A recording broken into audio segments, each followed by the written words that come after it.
രഞ്ജിത്തേട്ട ഒരു മിനിറ്റ്, പകിട കളിച്ചിട്ടുണ്ടോ? ഇല്ല, പകിട കളിച്ചിട്ടില്ല. എനിക്കറിയില്ല. ഞാൻ ഓണത്തിന് ഞങ്ങളുടെ നാട്ടിലൊന്നും പകിട കളിയില്ല. ഇത് എനിക്കൊന്ന് വടക്കൻ പ്രദേശത്തേക്കാണ് കൂടുതൽ. അല്ല, എനിക്കും അറിയില്ല. അപ്പൊ അതിന്റെ കളി എങ്ങനെയാണെന്ന് ചോദിക്കാൻ വേണ്ടിയാണ്. നമ്മളെ ഈ ഇതുണ്ട്, ഈ ചൂതുകളി എന്ന് പറയും. അതുപോലെ മഹാഭാരതത്തിലൊക്കെ കേട്ടിട്ടുണ്ട്, പകിട 12 എന്ന് പറഞ്ഞ അത്രയും ചില കാര്യങ്ങളുണ്ട്. അതൊക്കെ പുരാണങ്ങളിലുള്ളതാണ്. നമുക്ക് അതിന്റെ ഒരു വാർത്തയിലേക്ക് പോകാം അല്ലെ. ഓണക്കാലം നാടൻ കളികളുടെ കാലം കൂടിയാണ്. വിസ്മൃതിയിലേക്ക് മാറാതെ പല നാടൻ കളികളെയും കൈവിടാത്ത സ്ഥലമാണ് കോട്ടയം. ഓണലഹരിയിലാണ് കോട്ടയത്തെ പകിടക്കളങ്ങൾ.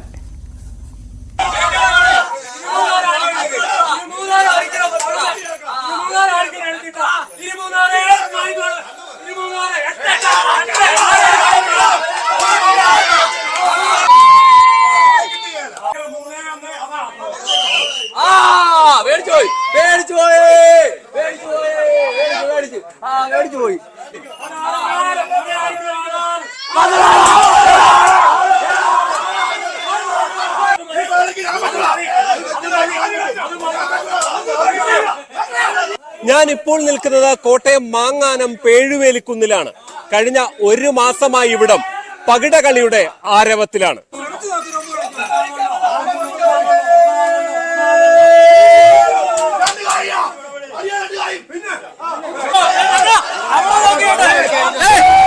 ഇത് ആറിന് വെട്ടിയ കളിമാറി ഗലിമാറി കേട്ടാ, നോക്കി കേട്ടാ, ആറിന് വെട്ടി ദൂരെ കഴിയ, ആറിന് വെട്ടി ദൂരെ കഴിയ. ഇങ്ങനെ ഒരു കളിയുണ്ട്, 6 കളിയില 6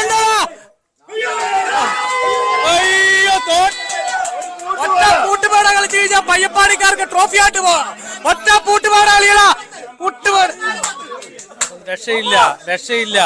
കളി എങ്ങനെ പോകുന്നെന്ന് അറിയാമല്ലോ. ഒറ്റ കളിക്ക് ഒറ്റ ഇതിനു വേണ്ടിയാണ് മോസ്കോക്കാർ ഒറ്റ കണ്ടെടുത്ത് കഴിഞ്ഞു കഴിഞ്ഞാൽ മോസ്കോക്കാർ ജയം പ്രഖ്യാപിക്കും. അതായത് ആഞ്ഞുള്ള പിടുത്തമാണ്, വീഴാതിരിക്കട്ടെ എന്ന് പ്രാർത്ഥിക്കും. എന്റെ പൊന്നു കൊച്ചാൻ, നീ ഒരു പൂട്ടുപാടിട്ട് കഴിഞ്ഞാൽ കളി മാറി. അങ്ങനെ നിസ്സാരമായി പഠിക്കാൻ കഴിയുന്നതല്ല പകിടകളി. അതിന് കൃത്യമായ നിയമങ്ങളുണ്ട്, തന്ത്രങ്ങളുണ്ട്. അത് കൃത്യസമയത്ത് പയറ്റണം. കയറാൻ വേണ്ടിയിട്ട് നമുക്ക് കണ്ണു വീണം,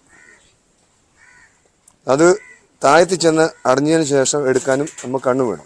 ഒരു കായ കയറി അടിഞ്ഞ് എടുക്കണമെങ്കിൽ 80 പോയിന്റ് വേണം. പിന്നെ ഇതൊക്കെ ബിരുദം കളിയാ. 12 അതിന് മറുപുറം പൂട്ടുപകിട നമ്മളിപ്പോൾ കളിക്കുക.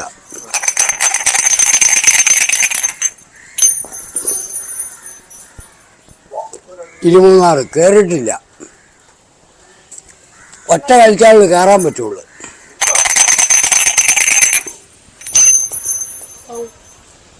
ഇത് ഫൗളാ. ഈ 2 വരക്കകത്തുനിന്ന് കവർ ചെയ്തില്ലെങ്കിൽ ഫൗളാ.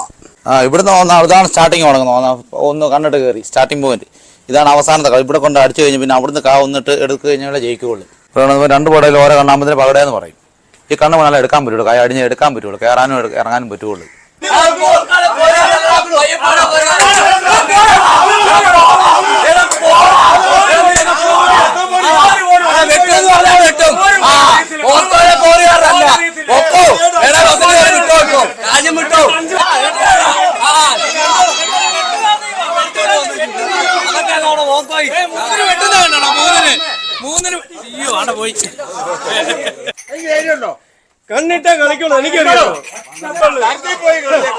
ഈ പകിടക്കളങ്ങളിലൊക്കെ കാണുന്ന ഒരു ആവേശം കൊച്ചു കുട്ടികൾ വരെ ഇതിന്റെ ഭാഗമാണ് എന്നുള്ളതാണ്.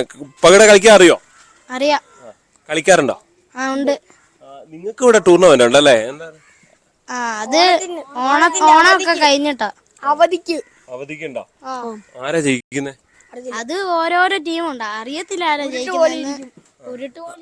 ആർക്കാ നന്നായി ഉരുട്ടാ അറിയുന്നേ? ഇവരാണോ വീഴുന്നേ? ആണോ?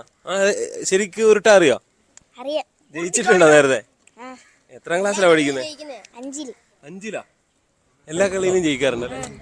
അപ്പൊ അതാണ്, ഇവരും ഇതിന്റെ ഭാഗമാണ് എന്നുള്ളതാണ്. അതായത് തലമുറകൾ കൈമാറി പോകുകയാണ് ഈ പകിടകളി എന്നുകൂടിയുള്ളതാണ്. കളിയുടെ ഗതി മാറുക, അതായത് പൂട്ടുപാട കളിച്ചു കഴിഞ്ഞാൽ കളി മാറുക. ഇല്ല, രക്ഷയില്ല.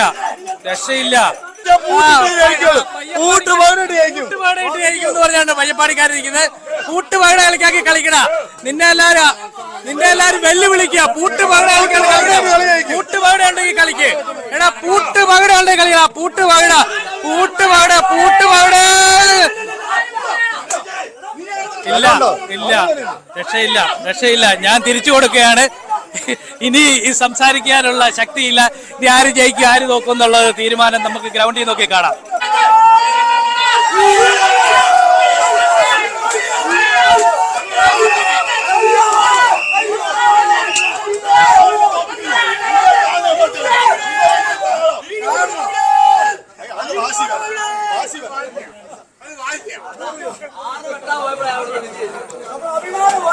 ഇത്രത്തോളം ആവേശകരമായ മറ്റൊരു കായിക വിനോദമുണ്ടോ എന്ന സംശയം തോന്നും ഈ പകിടക്കളങ്ങളിലെത്തിയാൽ.